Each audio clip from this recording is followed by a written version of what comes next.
Good morning, everyone. Welcome back to the channel.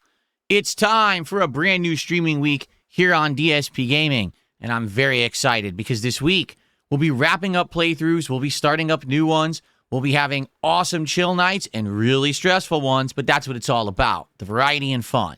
On today's Return podcast, we got a lot to talk about. First off, I want to talk about Friday's marathon, how it went, because it was the Retrothon, playing a big variety of throwback games. But also I want to talk about the next one, which is going to be my big annual birthday marathon event, and how, based on your feedback, we're going to do things a lot differently. In addition to that, this week, we've got to figure out a new game to play, and we got some options. We're going to take a look at how certain games are currently performing and try to make a judgment based on that, and of course, based on your feedback. But in addition to all of that, we got some game news.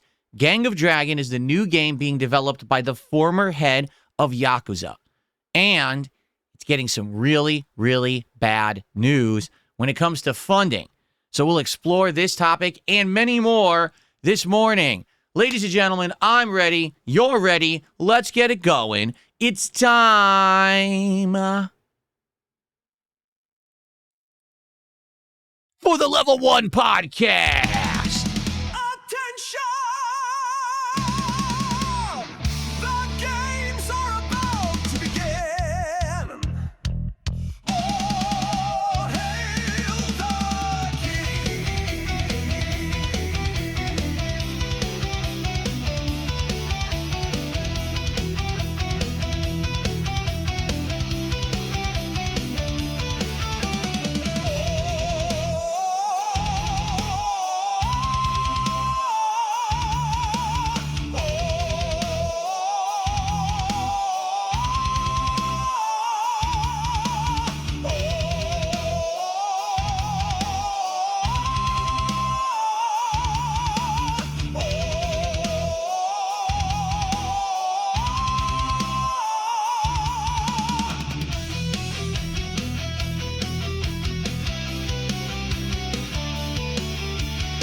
Alrighty, everybody. Good morning and welcome to the show.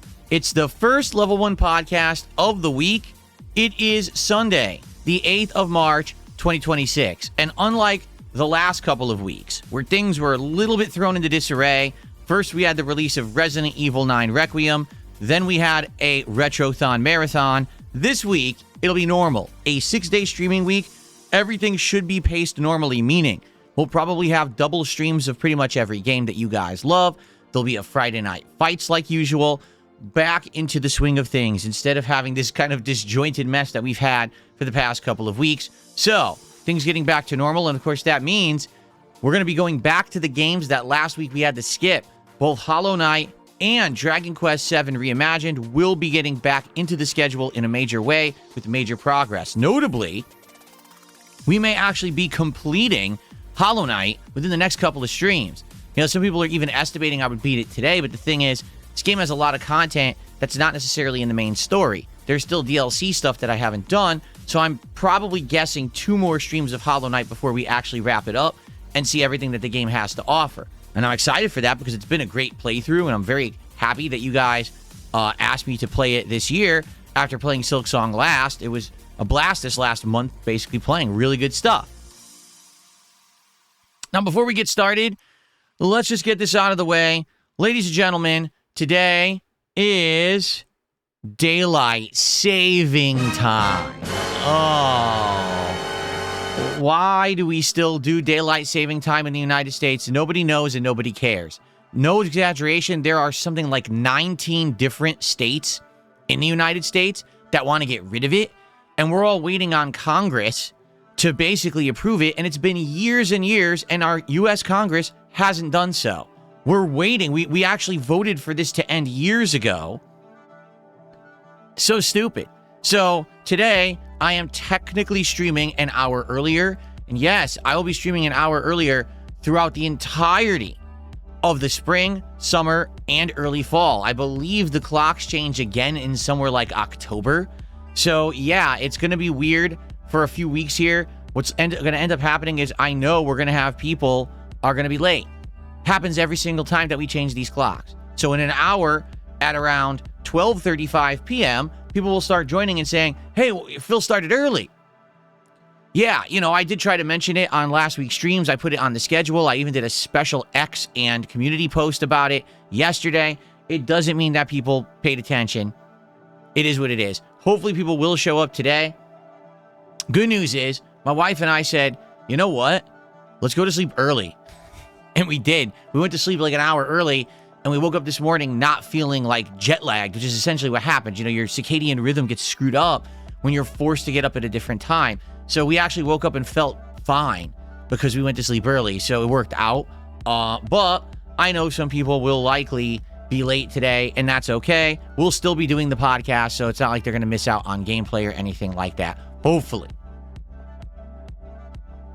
Okay, now that that's out of the way, let's talk. We got a lot to chat about. First of all, how's everyone doing this morning? This lovely Sunday to start the week. It is a nice, cool Sunday for me, cloudy, and that's why I'm able to wear like a nice, loose and comfy sweatshirt and not be sweating. I'm very excited for today because it's going to be a nice streaming day. Let's say hello to everyone. On the YouTube side, we got Chaos Goblin, Kevin.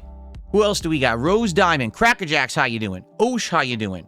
Who else? Emperor Furbs, Big Mac, Caliban, how you all doing? On the kick side, who do we got? Chinese Food MSG, Stolen Valor, and Unemployed Lurker. Shooting Stars Rock. Lance Catamaran is here this morning. Who else do we got? RGB Lover, Perlo Key, Starboy. You're a Peasant. Remember that. Asmongold, and more. How y'all doing? And in fact, we already got support starting. We had Lance Catamaran gifted a sub over on Kick and then just did 100 kicks, so thank you. So FYI, everybody, it is official. All of the animations have changed over from the zombies that were here for around 2 weeks for Resident Evil Requiem.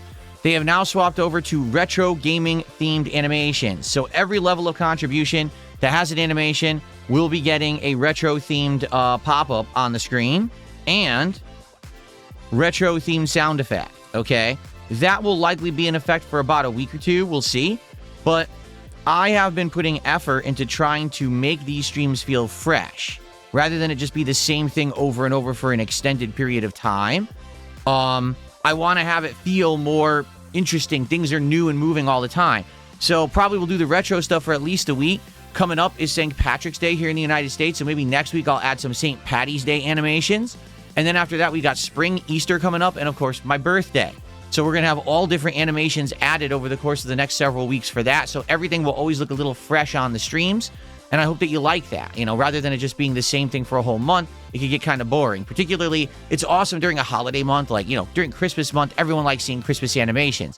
But you don't want to see Resident Evil animations 2 weeks after we beat the game, right? Exactly. So, I'm excited for this week. This is going to be a great week of variety and fun, I hope. How you doing? Clout, what's up? Good morning, Clout. How's everyone doing today? Is everyone having a good day? I hope that you all had a great Saturday away.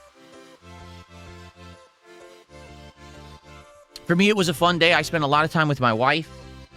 She tried a couple of games on PC, a couple of demos of indie games that had come out. She tried this one. It was called something about packing or packing. It was like some new packing game. And basically the game seems interesting, but the controls are confusing because there's 4 buttons to rotate an item before you pack it in a box, and it's just you get confused. You hit the wrong button and you lose your way. You lose your configuration. She played it for a half an hour. She got frustrated. I was like, I don't blame you. This probably would drive me nuts too. But I think that those packing games, packing things into boxes, they're pretty popular, aren't they? Isn't it a genre that exploded in the last few years? So apparently the games do well. I've never played any of those, though. So I, never got into it. But hey, if it floats your boat, for me, probably not. But it looked interesting. It's definitely unique, that's for sure. And, had some food, chill times, grocery shopping, etc. Nothing too crazy. It was just a regular day off for us. FYI, coming up later this month, it's not set in stone yet. I do have to take some time away from stream. Why? Some things have started to creep and back up on me and stack up, and I gotta take care of them. We're talking appointments. We're talking kind of just busy work nonsense behind the scenes. We're talking my taxes that I got to do every year.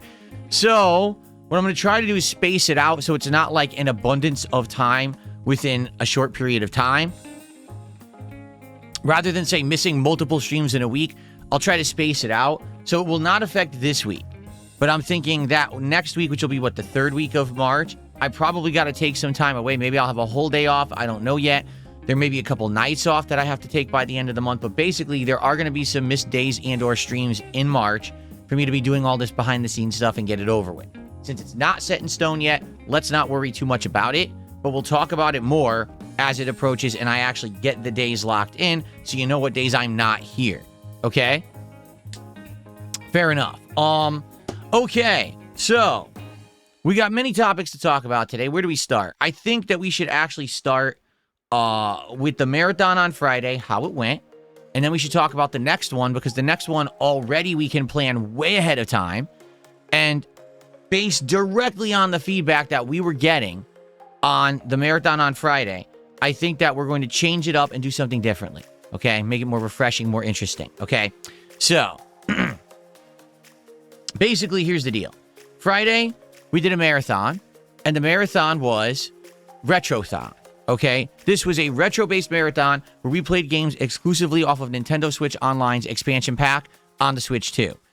It was a good idea, and people had been telling me they were craving to see me play retro games, and so this basically satiated that craving, right? All day long, I played 10 different retro games spanning the length of Nintendo's existence and even the Genesis, including games like Battletoads and Double Dragon 2, racing games like F-Zero GX, classic FPS games like 007 GoldenEye. Wow, that one went well, didn't it? Just a good variety of stuff. We had fighting games. We had everything. Good stuff in there, right? Personally, I had a great time. It was relaxing. It was chill. I mean, the end of the marathon, we played Ninja Gaiden 1, got to the end of it again, and didn't have time really to really fully push and try to take on the final boss. Maybe we'll do that at some point in the future because now we're in prime position to kind of resume from World 6 and see if I can actually beat the game legit. But overall, I really liked this marathon. The feedback that I got was this. The marathon was good, but again, this is like the third marathon I've done in a year. People didn't like the way I did it. Allow me to explain. I put the power in the hands of the viewers, meaning the viewers were nominating games, voting on games, and then after a vote went down, I would play whatever game won the vote, reshuffle the cards, essentially, of the deck, do another poll, people would vote again, I'd play what won, reshuffle the deck, etc., right? So here's the thing. Even though people seem to like to have that level of input, they want to be interactive and have their vote count for something. Because of the nature of an event like that, it means that you never know what's going to happen, right? Like, there were people who tuned into that Retrothon because they were hoping to see me play Luigi's Mansion on the GameCube. We did not play Luigi's Mansion on the GameCube because it never won a vote. It was in multiple votes, but it just never won, and therefore, we never played it. Now, if you specifically showed up to that marathon, the wrong color here, I just realized. If you specifically showed up to that marathon to see Luigi's Mansion, and it never happened, then you're probably upset, or maybe not upset, but disappointed, right? And I can understand that. I can totally understand that you wanted something, you showed up for it, it didn't happen, darn, right? Or the flip side of that. Maybe all day you were waiting for me to play Ninja Gaiden and you were hoping it would happen. Well, it didn't happen until the very end. Well, what if you couldn't be there for the very end, but you were there at the beginning? Well, you didn't get to see what you wanted. Now you're forced to watch it after the fact on demand, which, to be honest, is not the same effect as if you were there live and able to interact with me, right? I get it, okay? Here's the thing. Things are different, particularly now that there are no set goals. There's no milestones. There's nothing happening based on income or something else happening. It's just kind of, let's play it loose, right? Everything's always played loose now, which is a good thing in some respects. But if you're doing a marathon like this, and particularly people want to see something specific and, it doesn't happen, not so much. So the feedback I'm overwhelmingly getting is this. We need to have an event that's planned ahead of time, that's locked in, ahead of time, that we know what you're doing, we know when to show up, and we can see what we want to see rather than sit around all day and maybe not get to see what we want. Okay? So I hear you. In fact, overwhelmingly is the feedback that I got at the end of that marathon, since the next marathon event will be on my birthday, which will be April 6th. Okay? So it's for the record. Let's actually take a look. So April 6th is a Monday, which is actually rare that I would do a marathon on a Monday, but I'm actually going to do this marathon on my actual birthday, okay? So on Monday, April 6th, I will be doing a marathon. It will be my birthday event, okay? So during that marathon, there will be birthday festivities. I'll have special birthday animations and music and stuff to play. Will I have, like, cake? Maybe. I'll have to talk to my wife about that and see, do we want to order a cake? Does she want to make a cake? Some years she's actually made me a cake, but I think she might actually be working that day. I'm not sure. And so, here's what we're going to do, all right? The feedback I got is, Phil, for once, it's your birthday, all right? You choose. If you want to do a Mega Man marathon, do a Mega Man marathon. If you want to play a certain kind of game, play that game. Do whatever it is you want to do because it's your birthday. So control the event. Don't put it in the hands of the viewers that it's uncertain and indecisive and no one knows what we're doing. Just lock it in, okay? So, I think perhaps that's what we're going to do. But the question is, what is it that I want to do? And the answer is, I'm not sure yet. Like I was thinking in my head, what would be a few things that I would like to do, right? Well, first off, I do want to do another Mega Man marathon this year at some point. We have it unfinished. We basically played Mega Man 1 through 8, and we never finished 8. So I want to finish 8, and then I want to go on to 9 and 10, which were the throwback Mega Man games that were more modern but play like classic NES Mega Man. I feel like leaving that unfinished would actually be kind of a disservice, especially those who loved my Mega Man marathons last year. So I do want to get around to that at some point, okay? During my birthday, I don't know. It's a maybe, okay? Now, the other thing I was thinking is, what are some of my favorite games of all time, right? And the answer to that is simple. It depends on the genre, but if you think about it, like, what's my favorite platformer of all time where if ever I wanted to sit back and relax and have a cozy, fun day, I would play it? And the answer is very simple, Super Mario World.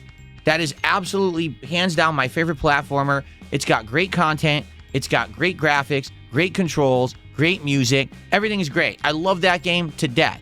And I would play it a zillion times, right? I just love it. What about my favorite RPG?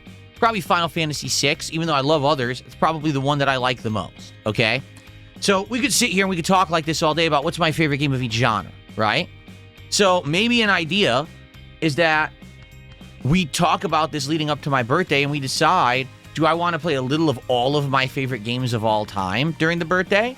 Or maybe we want to focus in on one specific game and I actually play that game as a marathon during the day. Like, what if I decide, hey, for my birthday, we're going to do a marathon of Final Fantasy VI Pixel Remaster where I play like 8 hours of the game on my birthday while I'm drinking and chilling and just having fun with all of you. We could do that. Now, I don't know how many people would show up for it, but at least you would know what I'm doing on my birthday, as opposed to all these other marathons we're doing and no one knows what exactly they're going to be, right? So let's figure this out, all right? Because I want to lock it in and I want to do something that's going to be very, very fun for everyone who shows up, even if not everyone might be interested. At least it'll be a fun birthday event. If you want to just come by and say happy birthday and take off, you can. But if you want to stick around and see me play some great games that I love, you could do that too. All right? So we have a month, exactly 1 month, to lock this in and figure it out. I know that we'll be talking more about this over the next couple of weeks, but I would like feedback directly from you guys today. What do you think? Okay, so here's some feedback. Let's see. Kevin says we should do a birthday toast. Oh, I'm sure we will. You know, during the marathon, I'm sure I'll have some drinks and just chilling and relaxing with all of you. Let's see. Small of Enjoyer says the Lion should lead the pack at your birthday. You pick the schedule yourself. There you go. Cracker Jack says, I'm glad that your birthday will at least have scheduled games. I'm glad to hear that. Okay. So what does everyone think? Like, would you guys prefer if I did a variety of games that I select ahead of time that's like my favorite games of all time and we play them each a little bit that day? Or would you prefer if perhaps we play one game the entirety of the stream? What do you think?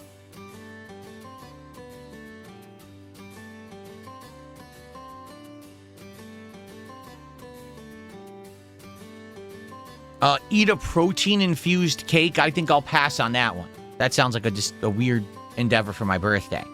I think on my birthday, I'll eat something delicious. It doesn't have to be protein-infused.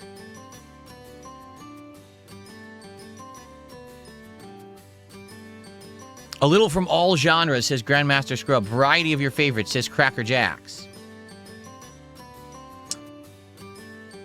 Variety of your favorites sounds good to me, says Toasty. Pokemon Enthusiastic says, if you want the marathons to go better, play more games and less breaks. There was not a lot of breaks during the marathon. Here's what happened, okay? There was a break because my wife and I always go on a break. We go on a little walk or whatever in the afternoons. We go around the neighborhood. We actually go feed the local animals, okay? So we had that one break. I think there was one break I had to pee. I had to go get the food when the food arrived, right? Like, there were not frequent breaks. If I was sitting here from 11 a.m. until 10 p.m., yeah, maybe there was 4 breaks. Now, one of them was long. Like, one break. If you have an issue with that, you have attention deficit disorder. A human has the right to take a break during, like, a 12-hour event. All right? And, sorry, as I get older, I'm going to take breaks and pace myself. If you don't like that, then you're probably in the wrong place. Okay. A genre switch every hour. So every hour on the hour, we must genre switch. Oh, man. Like, here's the thing. Like, right now, I can tell you off the top of my head. My favorite platformer is Super Mario World. My favorite RPG is probably Final Fantasy VI. And my favorite fighting game, everyone knows, is Super Street Fighter 2 Turbo, right? So right there, we've got 3 set that we could play. But what else would we play? That's what I would have to figure out. Like, what would be some other games that I would enjoy playing during the day? Because if you want variety, you don't just want those 3 genres, right? Rose Diamond says, so play whatever, but have a set schedule of games and have it all laid out beforehand, and then let people vote on self-imposed challenges or difficulty levels per game, because that could make everyone happy. Oh, that's interesting. See, the thing is, a game like Super Mario World, there's no difficulty, right? Like, it's just one. But I guess, I don't know if it would be like a challenge. Like if I was going to play one game, then probably what I would do is, for example, in regards to Super Mario World, will challenge myself, can I beat the game in one sitting? Can I beat all of Super Mario World during that birthday marathon while I'm drinking and, having fun with you guys and having some food and some cake and everything? Can we beat it? And then at the end, we have a big celebration if I actually complete it. Now, there would be criteria. What does beating it mean? Does it mean simply just getting to the Bowser stage and beating the game and seeing the credits roll? Or does it actually entail doing all the secrets so you can go to Special World and all of that, right? So there you go. That's what we'd have to figure out ahead of time, right? What's up, Chris? Good morning. Good to see you. So this is stuff to talk about, all right? And stuff to figure out. And I want to, plan it out ahead of time so that we know exactly what we're doing, okay? So, oh no, see, someone named Harry Balzac says, get a new controller because the 8-bit controller had input delay. I don't think it did. I think it's the emulator. To be honest with you, I think that the Nintendo Switch emulator has delay. I don't think it's the controllers. We'll know better when I play different games on the Switch with these controllers. Because the next game I play on Switch, I'm going to try with the Pokemon controller. So you won't know till you play more than one game, but I think that it actually is just the emulation and there's nothing can be really done to make it better. Just is what it is, right? Okay. Okay, so let's start the planning. We already know when the marathon is. April 6th. We already know what it'll be. My birthday event. We already know what's going to happen. I'm going to choose the game or games. And we'll lock them in and we'll know what we're doing ahead of time. But the question mark is, should it be one game or more games? Should it be a challenge run? How do we do it? Let's figure that out. I don't want to spend the entire podcast talking about that, but I think it's something that we should work towards.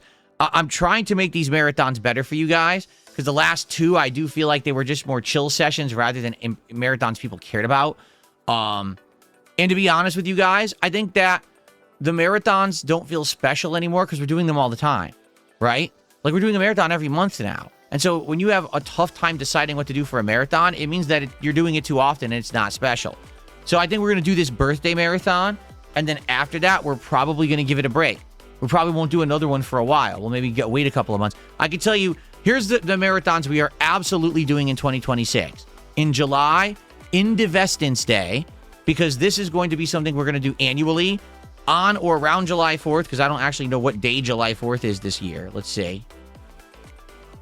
July 4th is a Saturday. See, so if we do it on Independence Day, it'll actually be a day that normally I have off. But we could probably shuffle it around and still do it. So Indivestance Day, that's the day when the vests and the hats return. One day only a year on Indivestance Day. For every $50 that I raise on a stream, I put on a hat, then I put on a vest, then I put on a hat, then I put on a vest, and you vote on what ones we're doing, okay? And at the same time, I'm going to do that for a closet clean out. And what I mean by that is this closet is now completely messed up again. Seriously. Because of all the improvements to the studio that I did. There's boxes, there's clutter. We didn't get to the second half of the closet last year, which would have been all of my classic games collection, my decorations. That's the stuff we really need to get to. So my goal for Indivestance Day is, number one, to entertain you by being silly and wearing the hats and vests yet again, but also to clean the hell out of this closet so I can start using it efficiently, because right now I can't. It is a hideous mess, okay? So that will absolutely happen. That's number one. Number two, Halloween Marathon. Number three, Christmas Marathon. Those are all a lock and guaranteed to happen. Outside of that, anything we do in between, we can figure it out, okay?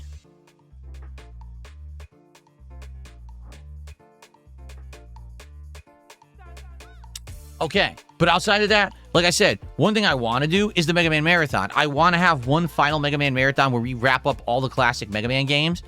We got to figure out, when does that make sense? Because I'm thinking after the birthday marathon, we give it a rest. Like, let's not do one in May, right? Let's maybe bring it back in June, or maybe not even till like August or September.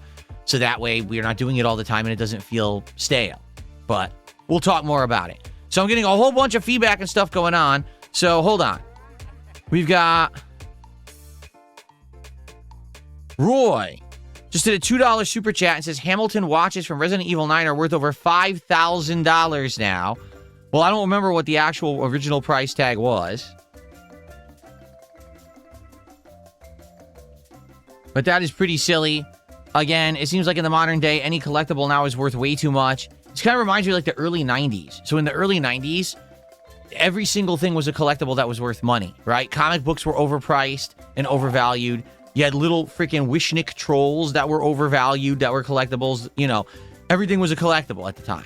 And it seems like that, history repeats itself. Now we're in this era where every single thing is worth a ton of money, right? The stupid pack of cards.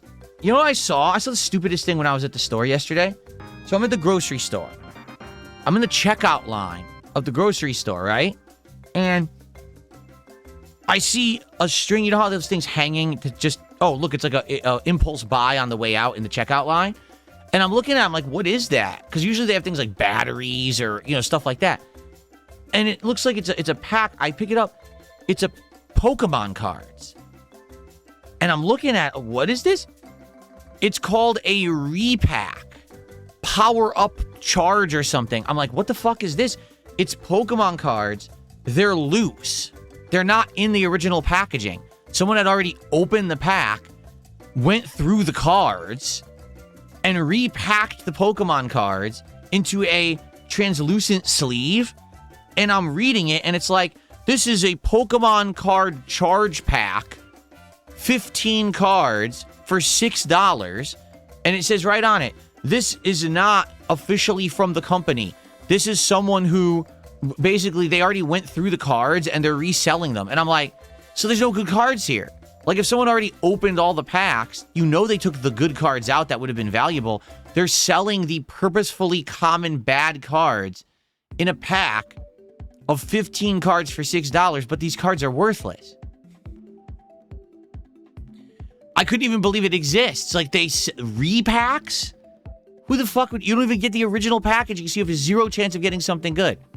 But that's what I mean. Like, today, it seems like any collectible is being sold for insane amounts of money. So I'm not shocked to hear that they're reselling the insanely overexpensive Resident Evil 9 watch for $5,000 that it actually is par for the course, in my opinion, for today. Seems like everyone has a bunch of money to blow. Even though everyone claims we're all poor, inflation's too high, everything's too expensive, and it's like, hey, you want to spend $2,500 on a Resident Evil 9 watch? Oh, yeah, where do I sign up? Where's the pre-order for that? Oh, they're already sold out. What do you mean they're sold out? Well, I'll pay double. I'll pay $5,000 for it then. I thought you're poor. I thought we have no money. I thought that everything's too expensive. Well, it's Resident Evil. I gotta get it.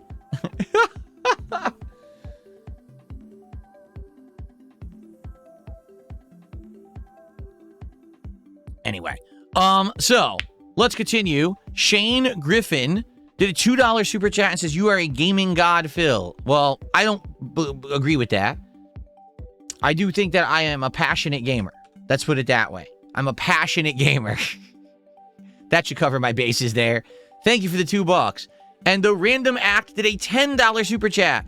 Says, hey, DSP, we share a birthday. I plan on going to get new tires for my truck and play Witcher 3 and recover from surgery I'm getting tomorrow. Well, I hope that you feel better from the surgery. I wish you a quick recovery. I hope everything goes well with all your stuff. And thank you for the support. Small world that we have the same birthday of April 6th, right? Thank you so much for the $10. Very good. Let's see here. First tip of the day just came in. It's $2. Would you play the original Deus Ex when there's a gap in the schedule? And is Tribal Hunter penciled in for Indies Night? So, oh yeah, you're right. That Tribal Hunter game I put on the wish list. We looked at that the other day, and it had high reviews, and everyone's saying it's pretty good. So maybe we'll check it out. I did put it on the wish list for Indies Night tomorrow night. And we'll see how that goes. Okay, cool. As for Deus Ex, man, I don't know if I would play the original. If there was like a remaster that it looked better or more modern, maybe. But the original is from the early 2000s. I mean, that game is really rough around the edges. You know, early style PC games. Trying to play one today would probably be hard to retain an audience, but I don't even know if it would run on modern PC, right? I heard they were making a remake and they canceled it, right? So that sucks, because it would have been great to have that classic game series basically be made accessible to a whole new generation, right? Anyway, good stuff. All right. Thank you guys for the early support. I appreciate it. Today, if you are enjoying my content, I would ask if you could engage and support it. That would be very nice because it keeps me going and allows me to continue to be as successful as I've been. If you're live on stream right now, if you could give that stream a like, I would appreciate that. If you're watching this podcast on demand and you're enjoying it so far, if you could also give it a like and leave some comments for feedback, that would help the channel immensely. Particularly the more engagement you get, the higher chance that you get recommended on YouTube. So if you could do that for me, I would be very thankful. Now, if you're watching live as well, you can support the content in various ways, depending on where you're watching. If you're on the YouTube side, you can send a super chat like several people just did. Or you can become a member of the channel if you're not. Or you can give some memberships to the community. That allows people to get access to all of my emotes. They get a cool chat crown badge next to their name. It's pretty cool. If you're on the Kick side of stuff, well, I hope you're enjoying the stream over there. You can send some kicks my way, and that supports the content. Or you can become a paid subscriber, which again gives you access to emotes and a chat crown badge. Or you can give some subscriptions to your fellow viewer. We do have badges on Kick that I almost never mention anymore. But if you gift 10 subs on Kick, you can earn yourself a permanent VIP badge that shows that you're one of my supporters. If you gift 20 subs on Kick, in one go, by the way, you can get an OG badge, which shows that you're one of my biggest supporters of the content. No matter where you're watching, you can send a tip. All right? So thank you to anyone who supports in general. I really appreciate everyone who supports the content. Please, let's get some support rolling, particularly today's Hollow Knight. And Hollow Knight has done very well. Hollow Knight has actually been a really awesome playthrough where we get a dedicated audience that come by and really enjoy my content. And I'm excited for more today as we head into the end game. So if you like Hollow Knight, also please support the channel. Now, if you're watching on demand, you can leave a super thanks on this video, or you can also look to leave a tip. If you take a look at the description of each video, there's a link there that takes you to my PayPal. Thank you to anyone who supports my content. I appreciate you all. You're the reason why I get to enjoy this life every single day, having a great time, chilling, right? Just talking games, having fun. No drama, just good times. And I'm very excited for the future.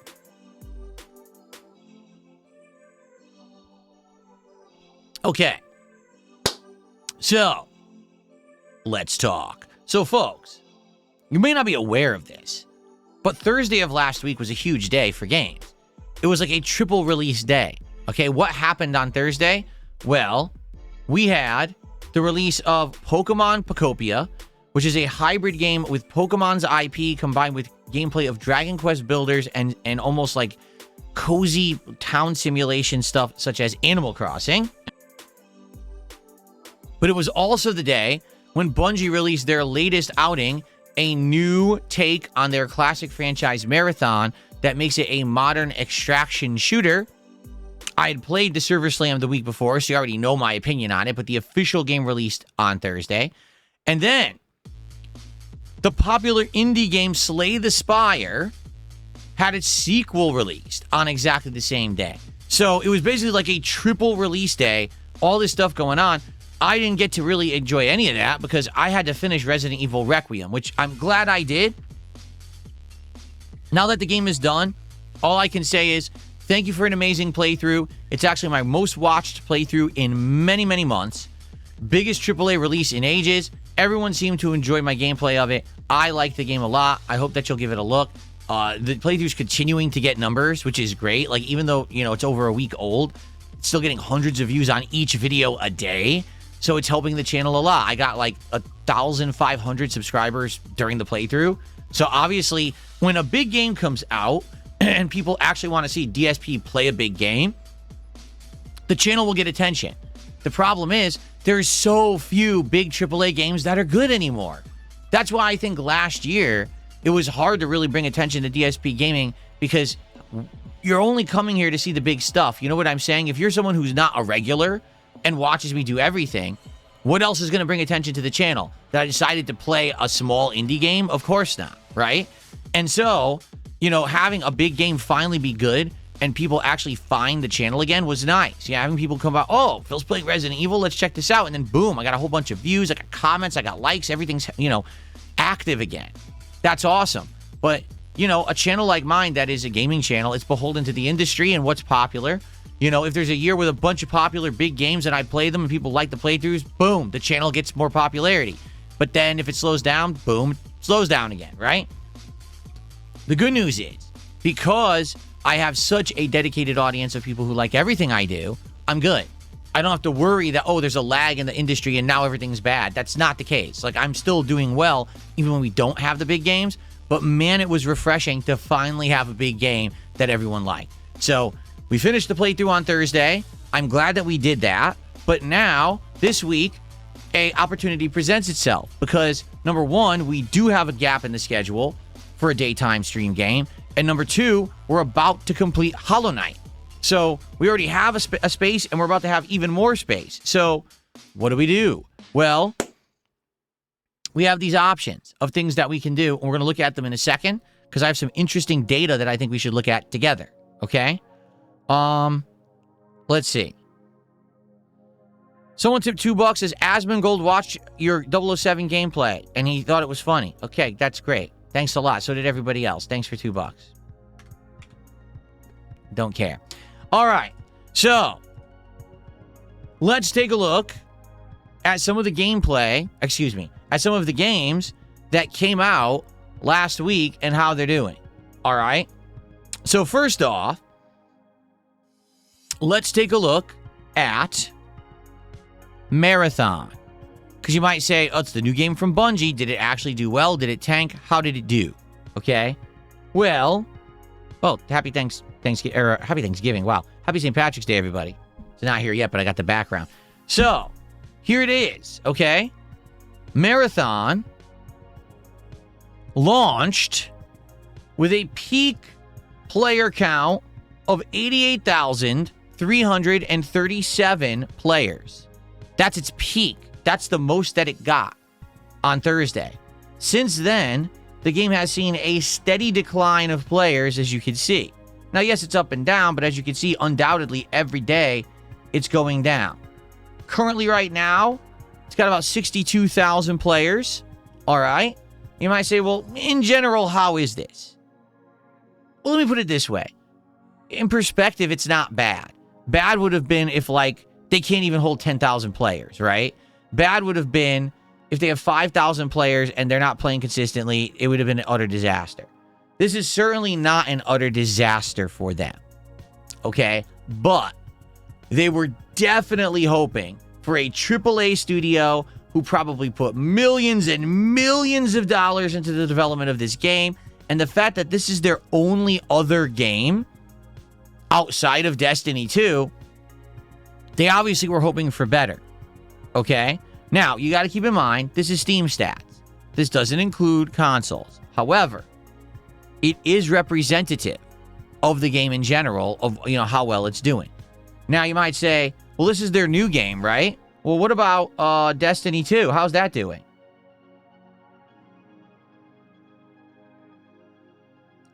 Destiny 2 currently only has 10,000 players. Yeah. In fact, since Marathon launched, it basically lost some players.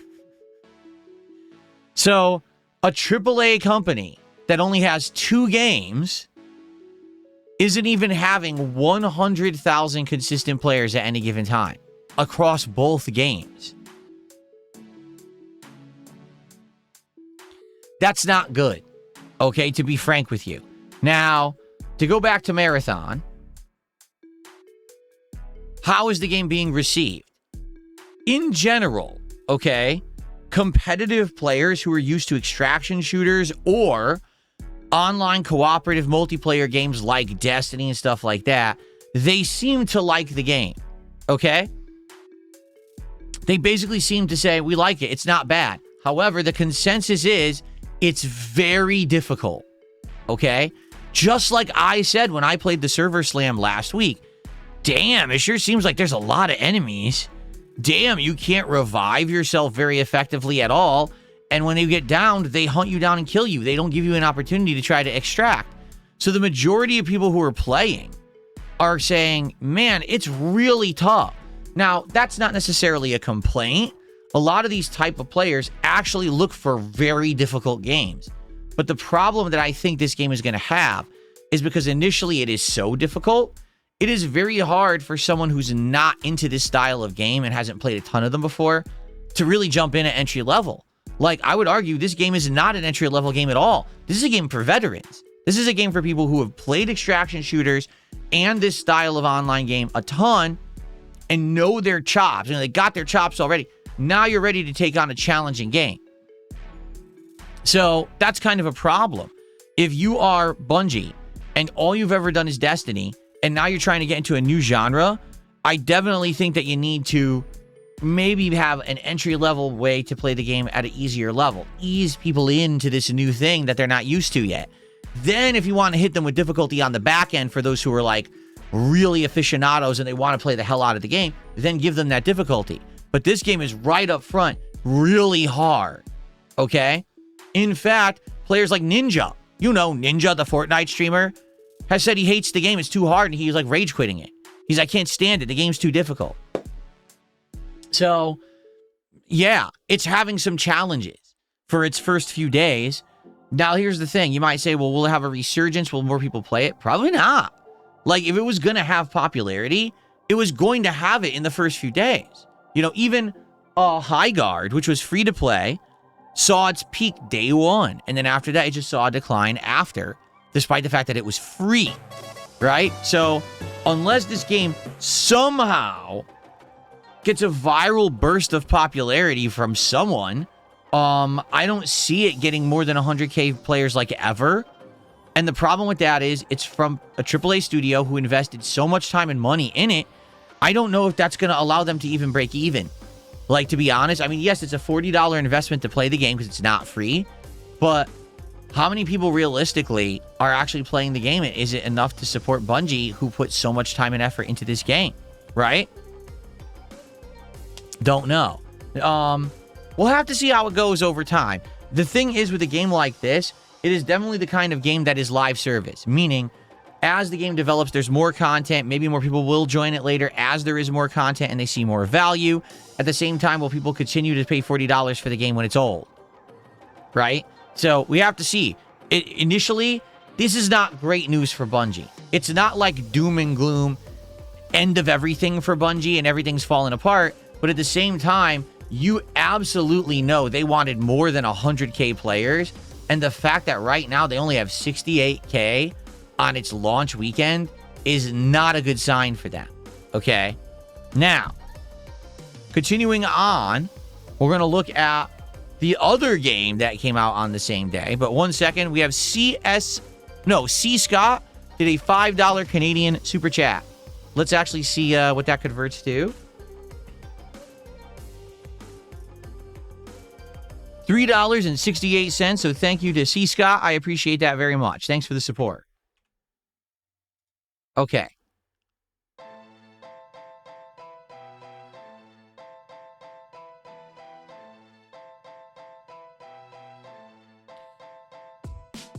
Common Dan, you're wrong. He says, how many people are realistically playing it right now? But it says right on your screen. No, that's Steam. There are other people playing it. There's people playing it on console. And so that's not accounted for here.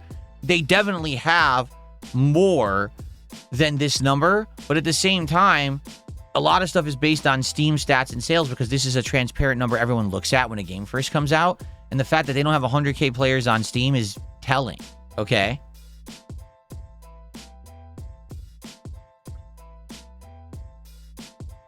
Okay. Continuing on. What's the other game that came out? Slay the Spire 2, the sequel to the virally cult classic popular game. How's it doing? It's doing all right. It's got about 313,000 players right now with a peak of 570. A peak of 574,000 players. It's arguably doing 5 to 10 times better than Marathon. Like, what the? Holy shit. That's crazy. This game is crushing it. This game is stomping it. This game is a humongous success. I knew Slay the Spire had grown in popularity. For those who don't know, when Slay the Spire first came out many years ago, at first it wasn't that popular. It was a lesser known indie game. And then what ended up happening was, over time, via word of mouth and then streamers playing it, it grew. And then more word of mouth, and it grew. And over the years, it got a huge fan base. Millions of people bought this game around the world, and it ended up being a huge seller over time. It's a classic word of mouth success. So now that the sequel has come out, holy shit. That's wild. For the record, that's more players than Resident Evil Requiem.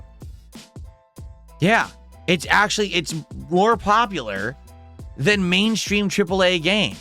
So the pattern continues in the modern era that indie games are solidly outperforming the AAA giants.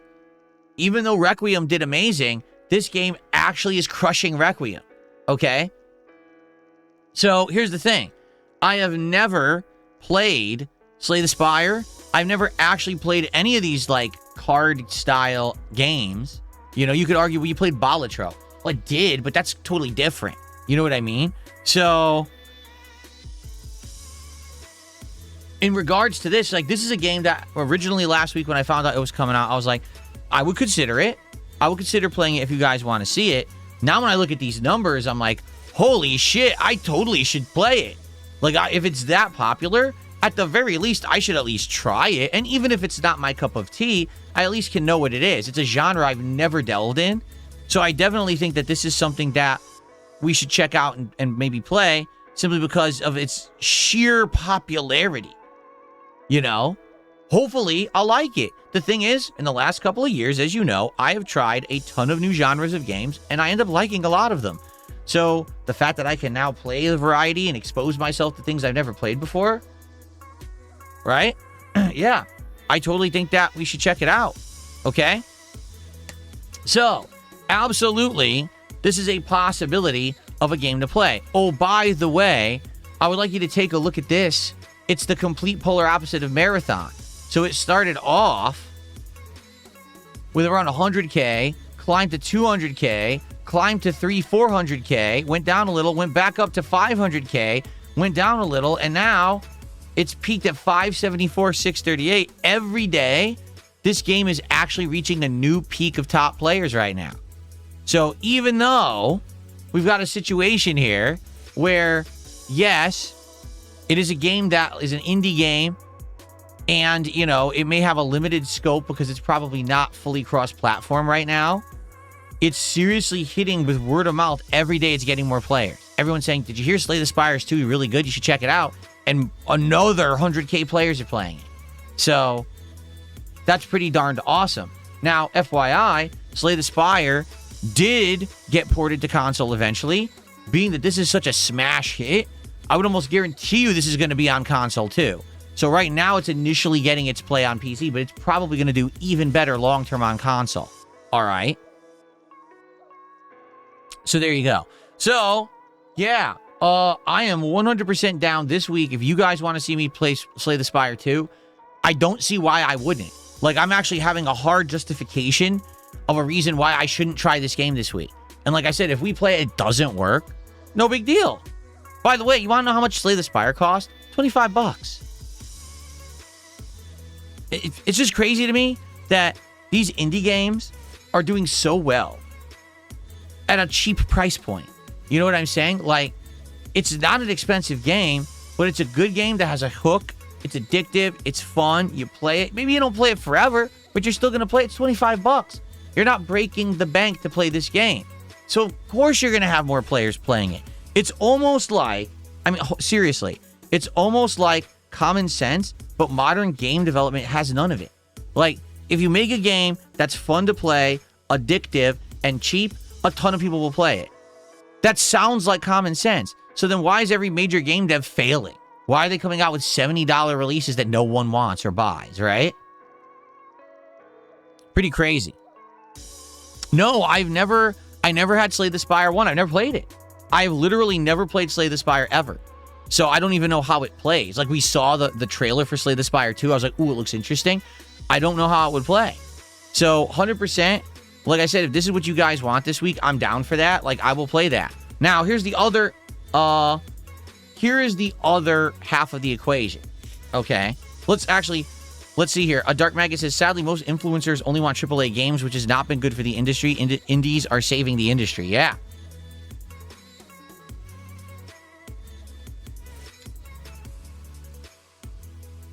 Okay, so here's the other part of the equation. The thing that we need to figure out, right? So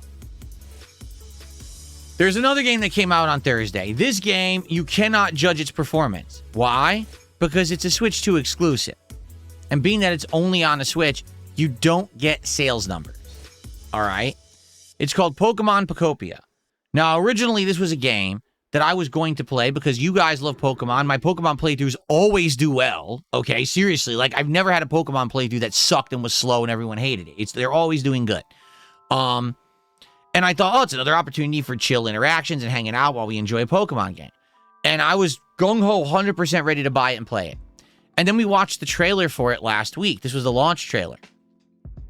And it pretty much convinced us otherwise, did it not? So the game does not look like a hybrid of Pokemon and Animal Crossing, but instead, it actually looks like a hybrid of Pokemon and Dragon Quest Builders. Now, I played Dragon Quest Builders 2, and to be frank, okay, it was a game that at some points was very fun and interesting, and at some points was insanely boring, okay? There were entire streams where I had to grind either with repetitive combat or just gathering resources and building, and it was boring, and it was not entertaining for the audience, and they outright told me that. They were like, this is just not fun. You really shouldn't be playing this game at length, but I played the whole game. By the time I finished the playthrough, a lot of people were saying, yeah, don't play a game like that again. It didn't really work, okay? So when I hear, oh, Pocopia is basically made by the same people who made Dragon Quest Builders and plays the same, I'm like, oh, that's basically off-putting to me. Okay? So I said, let's hold off and let's see how it goes. All right? So I'll be honest with you.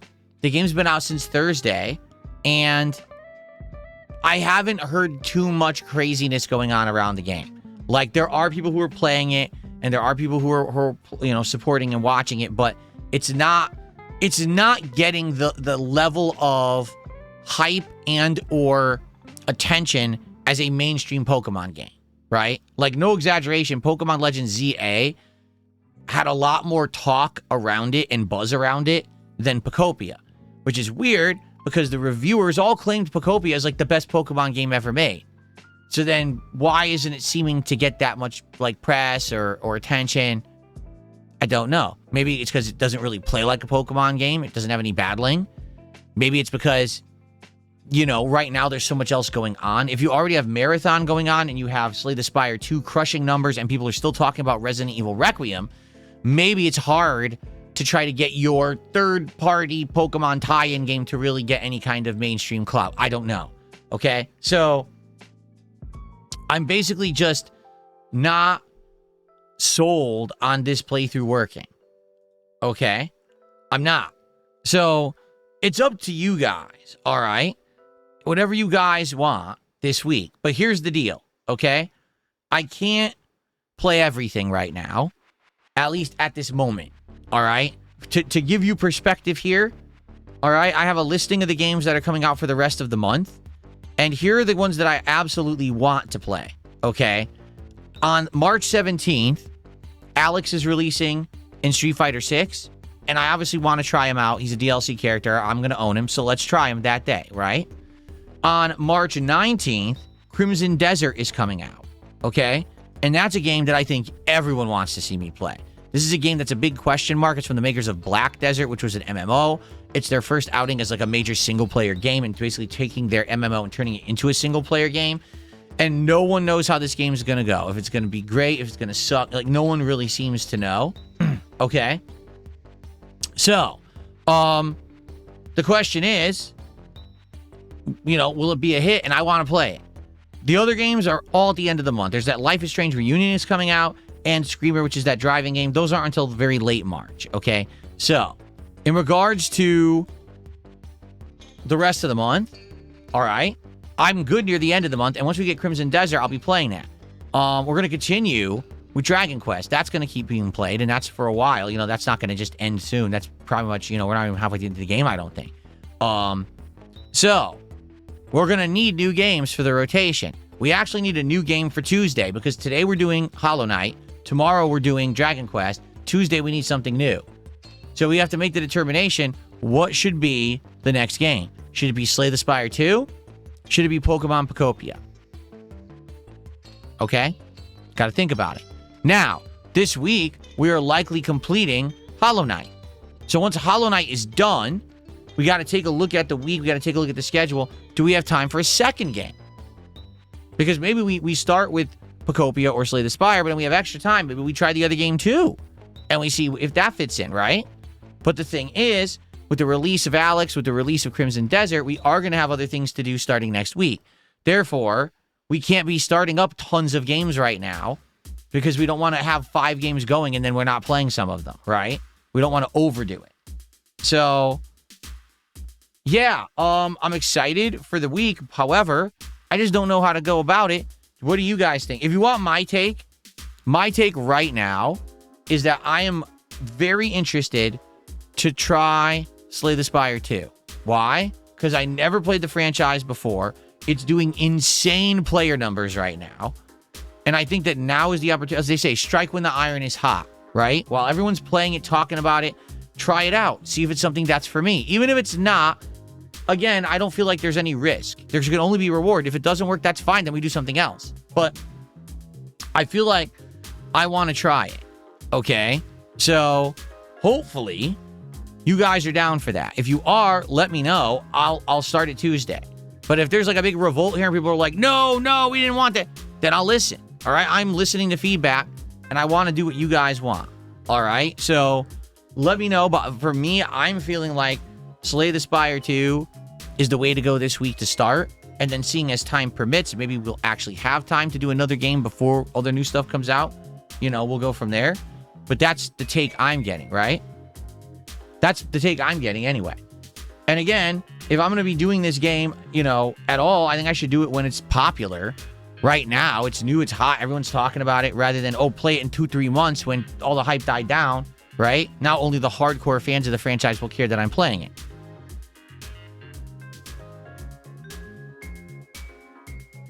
Okay. That's the feedback I'm getting. Yeah, Dark Micah just said you should.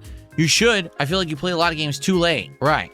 Now, again, I'm getting pushback. Some people are like, well, it's early access. It's not fully released. Enough with your bullshit. No, seriously, I'm just going to call this out right now. Enough with your bullshit. Everyone plays games in early access, and anyone who complains, I'm not going to listen to you anymore because you said the same thing about Hades 2. And then when I went back to play Hades 2 a year and a half later when it fully released, no one cared because everyone had already played Hades 2. So fuck off. Don't even say that early access excuse nonsense. I don't ever want to fucking hear that word ever leave anyone's lips ever again. I already been there, done that with Hades 2. I made the wrong decision. I should have played the whole game at launch and not listened to whiners. If the game is hot and new, I will play it when it's hot and new, and you'll like it. That simple.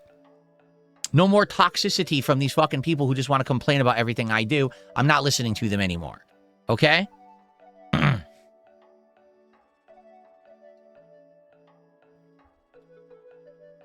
Okay. All right. So, as of now, here's what we'll be doing this week. Okay? Today, Hollow Knight. Tonight, RimWorld. Tomorrow, Dragon Quest Builders. God, let's try that again. Tomorrow, Dragon Quest VII Reimagined, continuing finally. We'll have several major streams of it this week, at least 2. And then Monday night, we're actually going to do the Indies night. We're going to take games out of my wish list that we looked at last week, and you're going to do polls, and we're going to probably play 3 or more indie games tomorrow night, see what they're all about, and maybe select some for the schedule, or maybe not, but I want to try a few different indie games based on your feedback, okay? Then on Tuesday, it looks like we'll be premiering Slay the Spire 2, and then Tuesday night will probably be some Street Fighter 6. And then we'll just do it all again Wednesday, Thursday, Friday. We'll just do the same schedule again. Now, I don't think we're beating Hollow Knight today, because I think we have a bunch to do. We still have an optional boss to finish in the Queen's Garden area. We have to finish the final 3 characters to unlock, like, the ending part of the game. There's apparently a couple optional boss fights and things I haven't done that we could still do. Then we have DLC content to do that we haven't done yet, right? So I think, like, we got probably 2 more streams. And then by the end of that next stream, we decide if we want to continue with anything or not, or if that's it, if we've done enough. Because basically people are saying to me, there's no way that I'm going to beat that crazy boss gauntlet rush stuff. That's just too difficult, and or there's not really a reason to do it. So I don't know. We'll see. It'll depend on how difficult it is or whatever. But I definitely want to do all the major story stuff. I want to fight all the optional bosses and stuff. You know what I mean? I don't want to skip any content. So that is what we'll do. And so probably I'm thinking 2 Hollow Knight streams. So 2 Hollow Knights, 2 Dragon Quest VII Reimagined, probably 2 Street Fighter streams because we'll have Friday night fights this week, right? We'll have indie games tomorrow night, and then we'll see what happens later in the week. Do we want to do more indie games, or do we want to do like a bonus stream of something else? We'll probably do Slay the Spire on Tuesday, and if we like it again, we'll probably play it on Friday, okay? Now, if we play Slay the Spire 2 and it's not for me and no one likes it, we can do something else on Friday. That's okay. All right, let's see how it goes. Cool. All right. That's what I got for you. Now, we have an interesting news story going on in the realm of gaming today. Sadly, it's not good news. All right? It's not. It's disappointing, and it is pretty negative. You ready? So, you may remember that back during the Game Awards, a new game was announced from the former director of Yakuza. Okay? He made his own studio, Nagoshi Studio. Okay? And this studio was making a new game called Gang of Dragon. And the trailer premiered during the Game Awards, and everyone was like, ooh, it looks like Yakuza. I was like, well, yeah, it's the former maker of Yakuza. He's making his own franchise. Well, guess what? Here we go. NetEase, which is the company that currently funds and owns Marvel Rivals, has decided to stop funding Nagoshi Studio. Huh? So, for those who don't know the story, this Toshihiro Nagoshi, okay, was the creator of Yakuza. He was the head of the studio, Ryugo Gotoku, whatever it's called. It's, you know, it's the studio that makes all the Yakuza Like a Dragon games. It means like a dragon, okay? He decided to leave and start his own studio. He said, I want to move on from the Yakuza franchise and I want to do my own games now, okay? So he did. He left. He started his own studio. This is his first game. Well, when you start your own studio, you got to get funding, right? You're not on a big platform anymore. For example, Like a Dragon has Sega. Sega funds their games, okay? Well, he had to find funding. He went out there and he got funding from NetEase.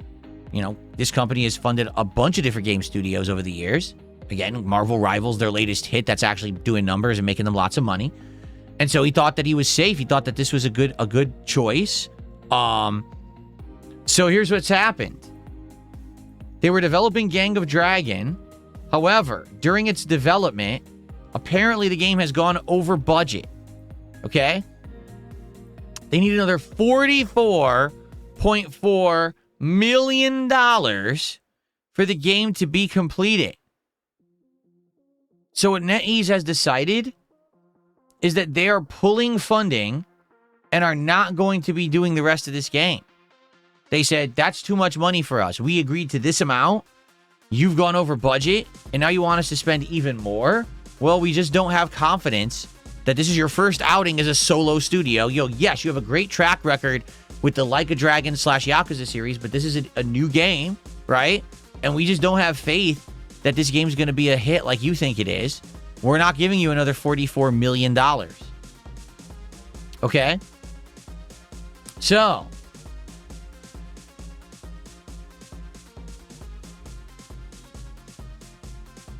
basically, there's different takes from all over the internet. And, yeah. They don't know what they're going to do. They don't know if they're going to be able to find more funding to finish their game. That's sad. You know, I'll be honest. It's a couple of factors here, okay? Factor number one, I think a lot of companies are just afraid these days to invest in any game that's not a games as a service money train. You know what I mean? Like NetEase right now is living large on Marvel Rivals. This is a game that they can continuously like make money from. The games as a service model. That thing could exist for another 10 years, for goodness sake, on the Marvel IP. And people will keep playing and spending because it's Marvel, okay? That's the kind of game I think they're looking for. So I guess the question is, why did they invest in this game to begin with? This is a narrative-based game. Everyone knows it's going to be probably similar to Yakuza.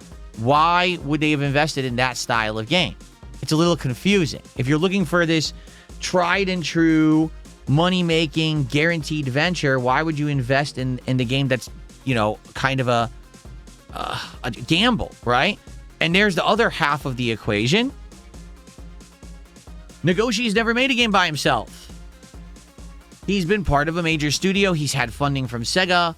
Yes, he has a good track record, but I think, sadly, you know what this is? This is another situation of Metal Gear Solid 5 and what happened to Hideo Kojima. For those who don't know the history, Hideo Kojima made games for Konami for a very long time. All the Metal Gear Solid series was his baby, right? And they sold like gangbusters. They made that company an insane amount of money. But over time, Hideo Kojima got more and more eccentric, more and more pretentious. Whenever he made a new game, it was like, well, I want to do this with the game, and this with the game, and this with the game.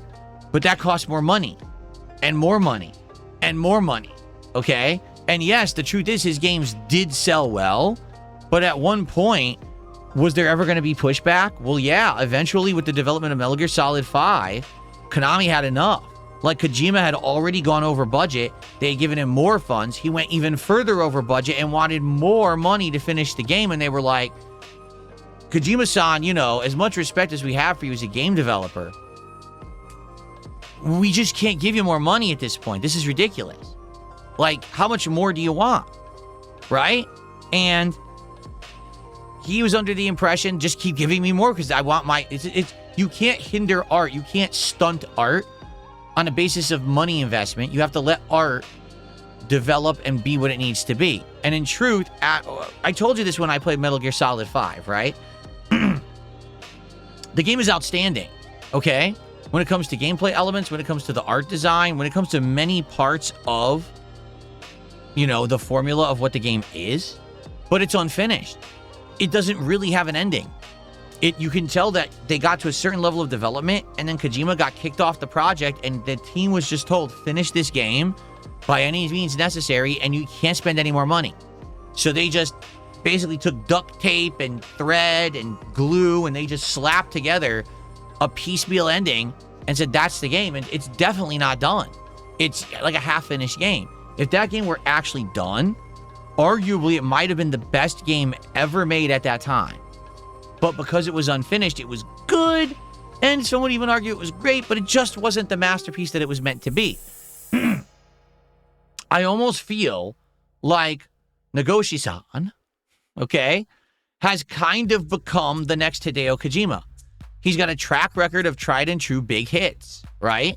They all did well. Like, Sega has made an insane amount of money on the Yakuza / Like a Dragon franchise. They now not only make the main games, but they re-release the old games, and then they've got spin-off games, and they all make money.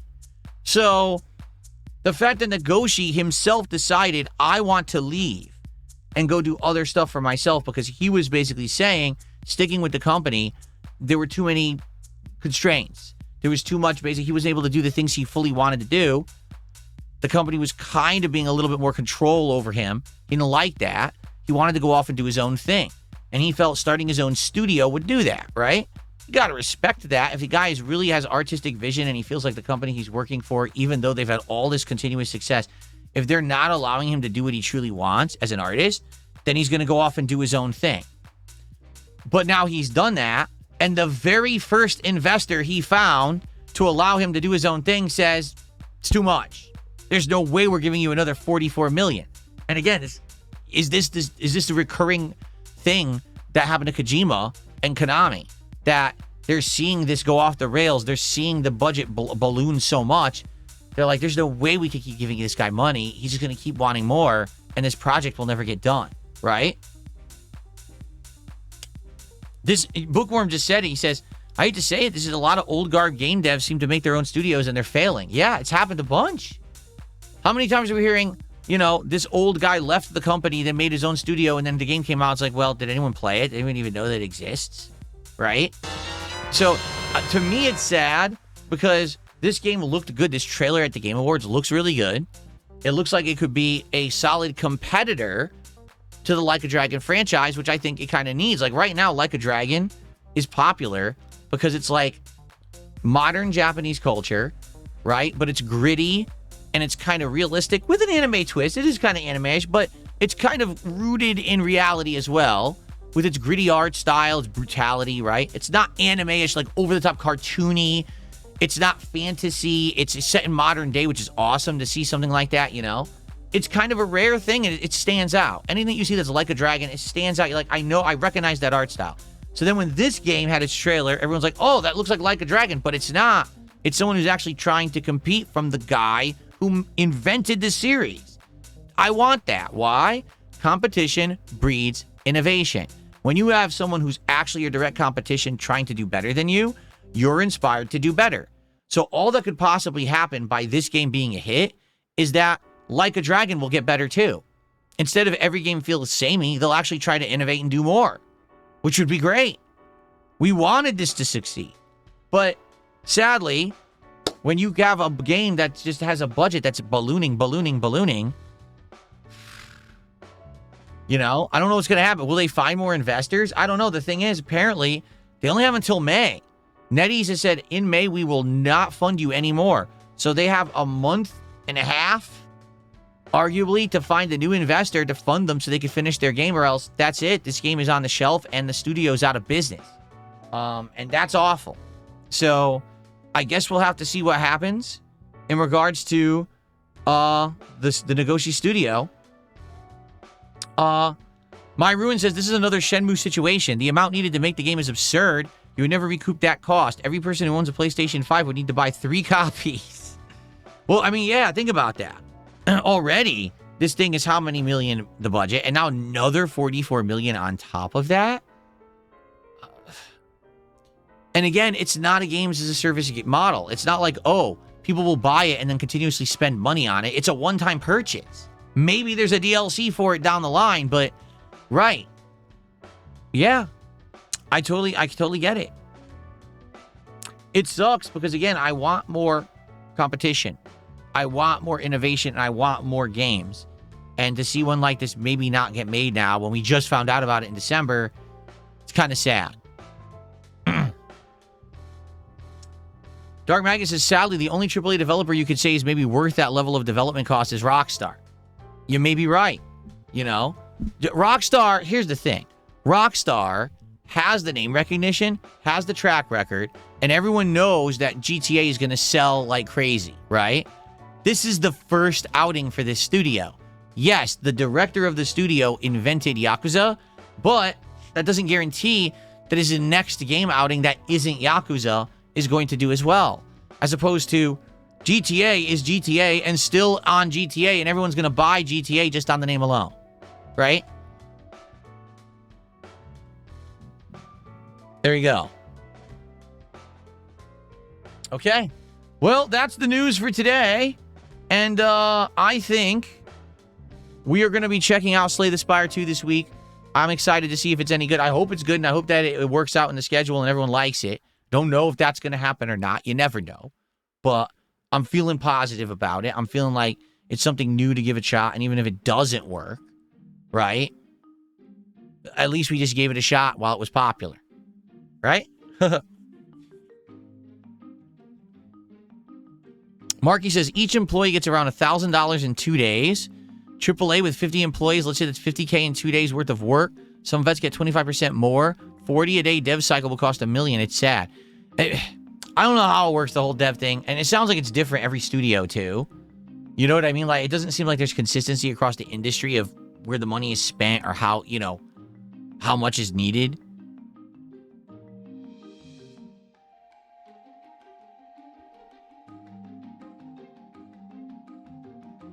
Heartbreaker says, Rockstar can't even afford the licensing for expensive songs, and most people hate them anyway. Oh, Project Helix, we already talked about that. So real quick, on Thursday, the new head of Xbox, I forgot her name, announced that Xbox is making a new console called Project Helix, but then immediately said, oh, but it's not a console because it also plays PC games. So it's not a console then. It's just, it's basically a Steam machine. It will play Xbox exclusives, but it will also play all PC games. Like, that's great, so it's a PC. It's not a console then. It doesn't even make sense. I get it. This will be competition for the Steam machine, and that's good. Because again, competition breeds innovation. If there's only one Steam machine that's a budget PC to play PC games, then they're going to do whatever they want. But if you have a competition, another company trying to make the same thing, then that's great, right? Because now you have two companies that are going to try to break each other's price points, put more features in, etc. So I'm all for that. And I hope that there is competition, all right? But, it's just funny. We're calling it the Helix. It's a console. It's not a console. It's a PC, okay? It is. It's just a PC. If it plays PC games, it's a PC, period. Because there's no one that's going to buy a Project Helix to play the Xbox version of your game when there's a PC version. Like, what are you even talking about? Rose Diamonds, I am aware there's a Fatal Fury 2 remake coming out this week. I don't know if you heard. It's bad. People who've gotten access to it early, all are citing awful performance issues. And they're like, they don't even understand how that's possible because it was specifically designed for one console and it's poor. They're saying it runs 30 frames or lower and it's choppy and it has big graphical problems and no one knows why. It makes absolutely no sense. So I was looking into this. I was like, oh. So I really don't think that I should play that if it really is a remaster that they botched. That sucks. Because again, there hasn't been anything new in the realm of Fatal Frame in a long time. And to see that they were going to have that game appeal to a new audience is kind of cool. But, oh, is there a PC version? I thought it was console only. I was under the impression it was console only. If there's a PC version, then I guess perhaps we can look into it. But certainly I feel that playing Slay the Spire 2 right now makes sense. It's the hot new game everyone's playing. It's not a re-release, it's brand new. That's my priority right now for the week. And then, like I said, once we play it, we see how it goes. If people like it and we want to play more, we do. If not, then we can consider other options. Okay? Let's see. Spedgy, celebrating 4 months as a member on the channel, says, any thoughts on trying Star Trek Voyager? We looked at it. It is wishlisted. It was one of the games that we could possibly look into for like an Indies night or whatever, even though I don't know if it's really fully an Indies game. I guess we'll have to take a look at it. Okay? Clyde Cash did a $2 super chat. Said, any chance for a Battletoads return? In the future, sure. But I don't think we're going to be doing a full Battletoads run anytime soon. For the record, the on-demand video actually performed really poorly, shockingly. Like, the videos that did well were GoldenEye. The Pokemon Stadium did pretty good. Ninja Gaiden I knew would do good. But I think Battletoads actually had one of the worst view counts of all the games I played. Don't know why, because I know it's a classic, but I don't know. So, yeah, I'm not really desperate to go back and play it or anything. We have it. We can play it whenever we want, but it didn't seem like there was much consensus that people wanted to see me play Battletoads again.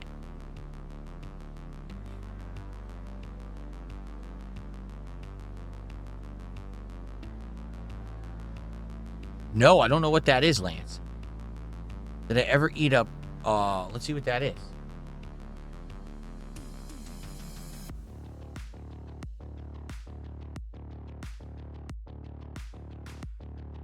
Pupusa? What is a pupusa? A traditional Salvadorian dish consisting of thick handmade corn or rice flour tortilla with savory ingredients and grilled on a comal? What the hell is a comal? It's considered the national dish of El Salvador, usually stuffed with cheese, refried beans, or chicharron, and served with curtido, a pickled cabbage slaw, and a mild tomato salsa. No. I have never had anything like that before. It's apparently El Salvador's national dish. Huh. Never even heard of it until today.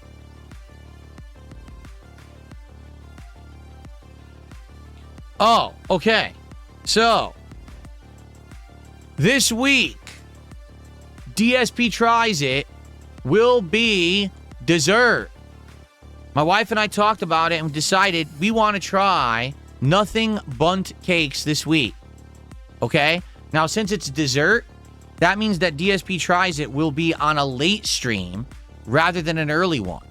All right? So one of the late streams this week, we will end early and do a DSP Tries It of nothing bundt cakes. We're currently researching it because apparently you can get giant ones, and we're not going to get that. You can get mid-sized ones. You can get small ones. And I think you could get like a variety pack of the small ones. That's all different flavors. Or you can get maybe 2 or 3 of like the mid-sized ones. So we got to look into it and figure it out. But we're doing it this week. What day? I don't know yet. But perhaps it'll be tomorrow. Perhaps it'll be Tuesday. I'm not sure yet. All right. I will let you guys know. We're going to talk about it and figure it out. And once I've locked it in, I'll let you know so you know what stream you can come to see that DSP Tries It. Or obviously you could just watch it after the fact on the DSP Reacts channel. I'm curious, how has the DSP Tries It for the Big Arch done? Let's find out. Wow. It's about to hit 2,000 views. So it's actually one of the best performing DSP Tries Its that I have done in a long time. In fact, the last one that did that well was early December, and that was the SpongeBob collab at Burger King. But that one only has 2,100 views in what? 3 months? And this one has 2,000 views in less than a week. So actually, wow, I'm not kidding you. This is one of the best performing DSP Tries It that has happened since the series returned.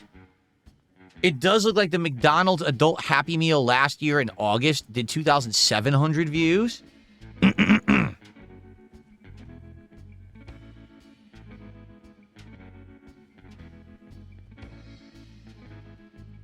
And definitely the one that has done the best was May of last year when I tried Subway for the first time in many years. That episode has 4,250 views. Because people loved seeing me absolutely destroy Subway because it was one of the most disgusting things I had ever tried in my life. I can't believe they sell that as food. They literally should be sued, arrested, and closed. And I stand by that statement. So, actually, this episode, this Big Arch, was the second best performing episode since the Subway episode. Yeah, that's awesome. So, yes, there will be the Nothing Bundt Cakes this week, probably tomorrow or Tuesday, but I'll let you know once we know for sure. Okay? Very nice. If you missed the Big Arch DSP Tries It, it was a good one. A triple taste test. I tried the Big Mac, the Quarter Pounder with cheese, and the Big Arch, and I compared all three of them size-wise, price-wise. It's a really in-depth episode. I think you'll like it. You should give it a look. And again, that's on DSP Reacts on YouTube, at DSP Reacts. That's how you find it. That's where all the DSP Tries It episodes are now. In fact, that's all that's on the channel right now. Okay. We got a little bit of extra time. Let's now open up the show to Q&A. Let's see what people want to talk about this morning. Thank you for the early support. If you could support the stream today, I would really appreciate it. Particularly, like I said, Hollow Knight has done really well. And it would be great to have a nice, well-supported stream as my return stream to start off the week right. When will we play the indies we wishlisted? Tomorrow night, the late stream on Monday night is indies night. And we are going to look at the wish list and do tons of polls, like 3 or 4 polls. And you guys will vote, and we'll play indie games. What happened with Arc Raiders? We played it for 2 straight months. We saw most of the content of the game, and it kind of got played out and boring. As I was playing it, people lost interest. And the stream started getting less attendance and less support, so I stopped playing it. That simple. We played it, and it was hot, and it was interesting, and then people just kind of stopped caring about me playing it, and that was it. Thoughts on Bungie asking reviewers to wait 3 weeks until the next content drop? Yeah, that's ridiculous. The game is out. You can review a game the moment it releases for sale, right? Period. There's nothing else that can be done. It's on sale. Now it's going to be reviewed, and there's nothing you can do about it, and that's your fault if you released it too early. AC installer, that's not true. I do not ignore Kick at all. If Kick tags me and says actual, like, intelligent things, I'll respond. Like right here, Lonely Vaulty says, would you beat Cyrax in a street fight? You're retarded. You said something retarded in my chat. I'm not going to address you. You see, I normally would just ignore them, but I'm giving you an example. That's the kind of level of stuff that people say in the Kick chat, so I just ignore it. It's stupidity. Okay? No, Lance, we did not do a countdown of the DSP Tries It for 2025. Basically, people don't really care about the countdowns anymore, to be honest. Like, I did the year-end series of the most disappointing games and the Game of the Year stuff. No one cared. The views were terrible. So I was like, I'm just probably not going to bother with it anymore. You know, if I do, I'll do a quick rundown on a podcast. That'll be a few minutes, and that's it. Like, there's no reason to put all that work together, put the clips together when no one was watching it. Excuse me. So, yeah. That simple. No, I will never do a DSP Tries It on a drinkable cheeseburger. That sounds absolutely disgusting.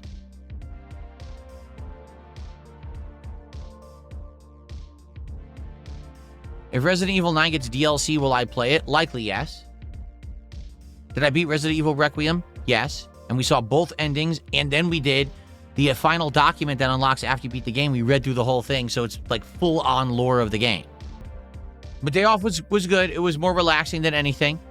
Nothing major to really talk about from the Day Off. What's my most anticipated release of this year? At this point, I don't know. I would say Grand Theft Auto, but is there any guarantee it's coming out? Not really. So, I don't know. I legit have no clue. You never really know if the games are coming out or not these days, so...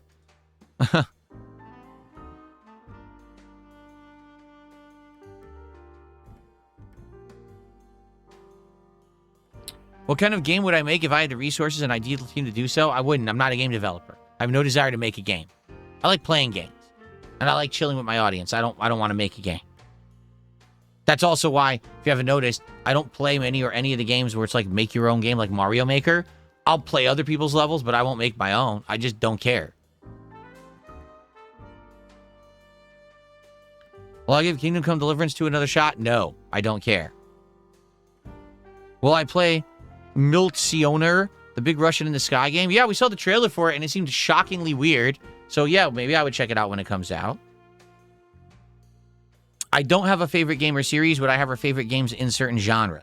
So if you ask me a genre, I can probably answer. How do you get better at keyboard and mouse? You're playing Rivals. Practice. That's simple. Just practice. Practice and adjust your setup because everyone's a little different. Like, you need a little bit of different height, maybe a different kind of a wrist rest or whatever. But it takes practice.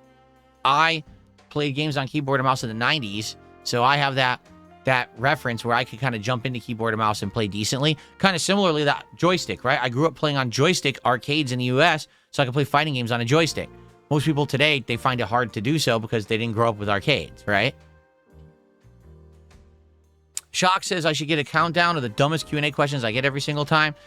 Here's the thing, Shocks. If you present that opportunity, people take advantage, right? So if I said, let's make a list of the dumbest questions, I'll literally get 99% dumb questions because people will be trying to make the list. See? That's why I don't bother with that nonsense. Kirby Air Riders. I tried the demo. My wife actually downloaded the demo, and we played it together, and neither of us liked it. So I'm not playing Kirby Air Riders. Where would I rank Resident Evil 9 in the Resident Evil franchise? Low, mid, or high tier? Well, you can only rank it with the modern games. Like, how could you possibly rank, like, Resident Evil 9 against Resident Evil 1 original? They're not even the same genre anymore when you really think about it, how different these games are now. Amongst the modern ones, I think it's the best one. I think it's better than 7 and 8. 7 and 8 were good horror games, bad Resident Evil games. 9 is a good horror game and a good Resident Evil game. Not perfect, but it's pretty darn good. So, there you go. Will I check out RimWorld DLC? I might, but it would have to be in the next run. I'm not going to interject DLCs into the current run where I'm just trying to do a vanilla run and learn everything at face value. But in the future, maybe I would do that, okay? Would I enable text-to-speech donations? No, never. I would basically be banned from YouTube if I did that because people would constantly be doing things to try to get stuff in, like the N-word and stuff like that. It's not worth the risk. It's absolutely stupid. I'm not doing it. I do well enough without it. I don't need it. Yes, I'm playing Crimson Desert. No, I'm not playing Project Zomboid again. Been there, done that. Dragon Quest 7 is tomorrow.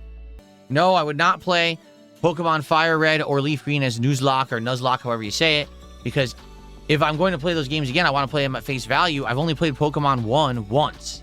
It was Pokemon Blue on the Game Boy Pocket. I haven't played it since. I want to re-experience that original experience again. I don't want to now make myself do some crazy challenge run and not, you know what I mean? Like, I want to see what the game is like all these years later.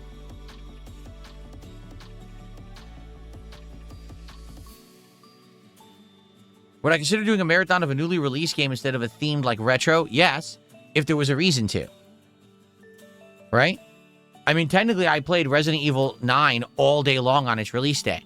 I mean, I put in a good 5.5, 6 hours of gameplay that day. Right? Over the course of the entire, 2 streams that I did. Why is the mic arm scratched up? Because when I first bought it, I never had any real experience with mic arms before. To be honest, I just never used anything like this, right? I had like a cheaper one previously. And, oh, thank you, Shane. And so I over-tightened this without using the washer properly, and it got stuck. And it was stuck really bad. And I had to basically use tools and insane amounts of force to get it to unstick. And then I finally got it to unstick, but it destroyed both sides of the mic here and here. It's all scratched up. I've tried, like, doing marker and stuff over it. It doesn't paint it at work. I would have to buy black paint and paint it. I don't really care. It doesn't really affect anything. It's not a big deal.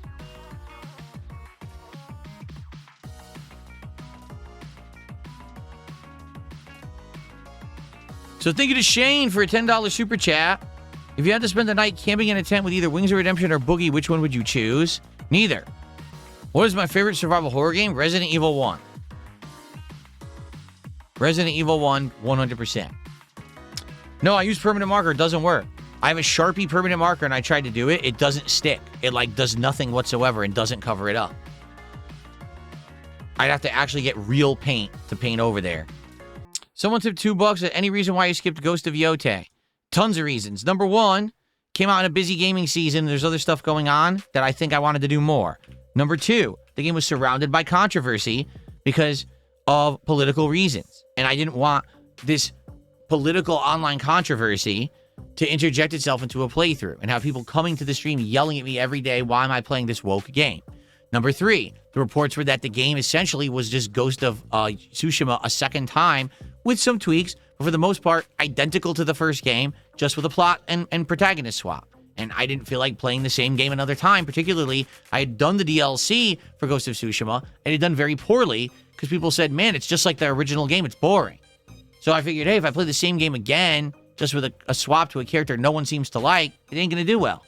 So I purposely stayed away from it, and it did me a good job, I think, because the game was going to be too long, too much of an investment of time for a game that not everyone really wanted. And to be frank, what's funny about it is, even though they claim it was a sales success, no one's talking about the game. No one really ranked it in their game of the year. So it was just a fart in the wind. One of those games that, yeah, it existed, but it doesn't matter that it did. Oh, well. Forza Horizon 6, I am playing in May, absolutely. And I'll have the wheel accessory that I'll be using when I do it. Absolutely. Lance Catamaran just auto resub to the channel. Thank you, Lance, for the auto resub. I appreciate that. Bum, bum, bum, bum, bum, bum, bum, bum. Okay. Yes, I'm trying out the new James Bond game when it comes out. Did I enjoy the Mario Rabbids game that I played? I did, but sadly, it wasn't a great game for streaming. That game, much like when I played XCOM back in the day, has a ton of planning, a ton of very slow-paced, turn-based gameplay, and it's not exciting for a viewing audience, to be honest. It didn't really work. I loved it. The audience was constantly complaining and saying they were bored. So that's why I didn't play the sequel.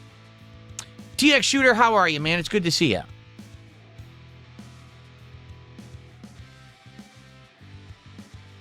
Someone, Big Larry Gaming, tipped $1. He says, if you play Pacopia, read the lore if you can because it's interesting and fun. It would probably work better as a late-night chill stream.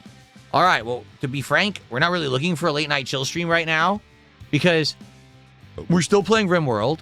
I'm still doing some Street Fighter, and we're going to get some indies into the rotation this week, or at least we're looking for some.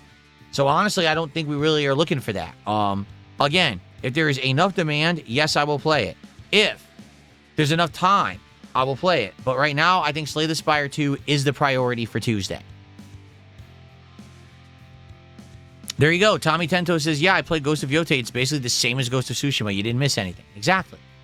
There's a difference between you skip a game and everyone's like, dude, you really missed out. You should have played it. Like, for example, Metaphor. That was a game I skipped, and my audience was like, dude, you missed like one of the best RPGs of the modern era. It really is disappointing you didn't play it. I agree. I am sad I couldn't play it, but it is what it is, right? Ghost of Tsushima, I skipped it, and like maybe a small handful of people ever brought it up again. No one seemed to care. Not Ghost of Tsushima, Ghost of Yotei, excuse me. Yeah, no one really cared that I skipped it. Again, it's a game that like, it's such a difference from when it came out. You know, when it came out back in the day in 2020, the original Ghost of Tsushima did it better. It did Assassin's Creed better than how Assassin's Creed had done itself for so long. People were looking for that samurai stealth style for a while. Remember that Ubisoft had refused to make a Japanese Assassin's Creed despite the fact that everyone had asked for it for many, many years, right? So when Ghost of Tsushima did it and basically did it better than what Assassin's Creed was doing at the time, it resonated with gamers. It also came out in the summer of COVID. There was nothing going on because COVID was locking everyone down, and everyone stayed home and played this game, and we're like, wow, right? But now it's 2025, you know, when this game comes out, it's 5 years later, the gaming climate's changed. No one's really clamoring for more Ghost of Tsushima. In fact, we're wondering, will they do another game? And instead they made Ghost of Yotei. It's like, ugh. Smoliv Enjoyer says, would anything bring back your King of Hate persona, like a DSP Day of Hate? I think that would be nostalgic for longtime fans.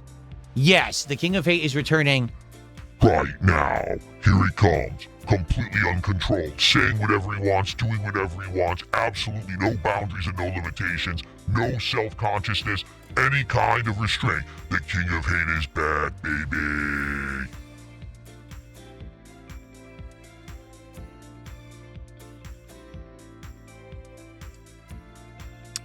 Noble222 Phoenix, 4 months as a member, says submitting a formal request to play MGS. Metal Gear Solid 1. Well, keep in mind that later this year, the new Metal Gear collection's coming out, and that one has Metal Gear Solid 4. Probably everyone's going to want to see me play Metal Gear Solid 4 when that comes out. I've only played it once before. It was ages and ages ago. This will be a more modernized version with better graphics, and I'm sure people will be wanting that. So, you know, that's probably our Metal Gear for this year, honestly.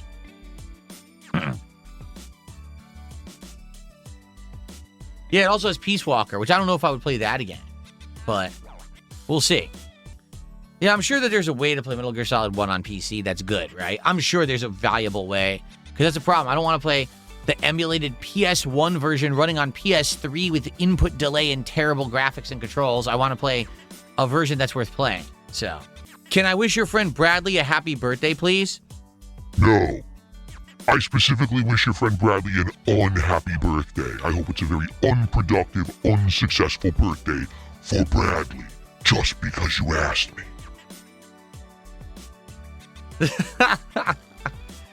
Well, I'm glad to hear that, Tommy Tentos. He says he likes when I do horror, but he'll stop in to see whatever I'm doing. Cool. Because you know I'm variety, right? We just did survival horror for a week. Let's mix it up with new stuff this coming week, right? And then let's jump around, see what's going on. That's what it's all about.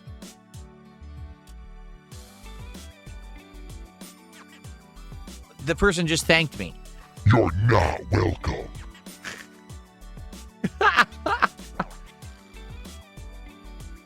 Yeah, everyone says that Twin Snakes is like a great version of Metal Gear Solid. Is it 1? The GameCube one? But you're right, there's like no way to play it. Bradley just did a $2 super chat. Says, it's my birthday today. Can you flex for me? No, absolutely not. Under no circumstances could I ever flex for you, you cretin. How dare you? Am I excited for the Wolverine game? I mean, I am, TX Shooter. But in the case of the Wolverine game, it's kind of like, it's going to probably do well regardless if it's good or bad. You know, we'll see when it comes out what I think. But I feel like that game, it's been in development hell for a while. So when it finally comes out, everyone's going to want to see it regardless. So I got high hopes for it as content. I don't necessarily know if it'll be a great game. I guess we'll see. Oh, I did an inadvertent flex. I was actually kind of stiff. I did an inadvertent flex right there. But you can't see, I'm wearing a very loose sweatshirt today. Nice comfy one. It's a cooler day today. So I said I'll wear something heavier, comfier on purpose. I think tomorrow I got to go light again because tomorrow there's going to be sun, I believe. I think that's what it says here.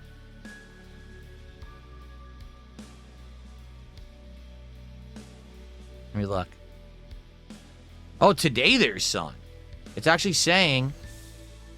it's partly cloudy till around... Yeah, it's not that bad. This is going to be like on and off. It's cloudy right now. Tomorrow? No, not saying rain tomorrow. Oh, never mind. It looks like it's going to be cool and raining all week long, so I can wear whatever I want this week. Sweet. No Super Revive says he got Mass Effect Legendary Edition. And Mass Effect 1 assignments are very tricky. Mass Effect 1 assignments. What assignments? What assignments are there in Mass Effect 1? Am I misremembering? I don't remember there being any assignments in Mass Effect 1, but okay. All right. Anyway, thank you guys for the early support today. I appreciate it. We could get one final burst of support right now before we start. Would be great. Thank you. If you're watching on YouTube, remember, you could do a super chat, become a member, or give some memberships. If you're watching on Kick, you could send some kicks, become a sub, or give some subs. Anyone can send a tip via PayPal. I would appreciate that if you support the stream today, particularly for Hollow Knight. Hollow Knight has done great. Looking forward to more today. Thank you guys for chilling and for the early support before we even booted the game. That's very nice of you. Satan, how are you this morning? Well, this afternoon. Good afternoon, man. Good to have you here. So here's the deal. I don't know when we're going to do another podcast this week. I really don't. I want to do at least 2 to 3 this week because last week we only did 2. But it's going to depend on certain things, certain factors, right? Like when should I really do a podcast? Probably when there's something notable to talk about. So if any game news, big topics pop up or whatever, we'll probably do one. Maybe directly after I play Slay the Spire 2, so I can share my thoughts on the game. Maybe that's a good time to do it, I'm thinking. But as in general, like, right now, I don't know if I would even want to do another one before, like, Wednesday. Maybe we do one today, right? Then we do one Wednesday, and then we do one, like, Friday. Right? Maybe.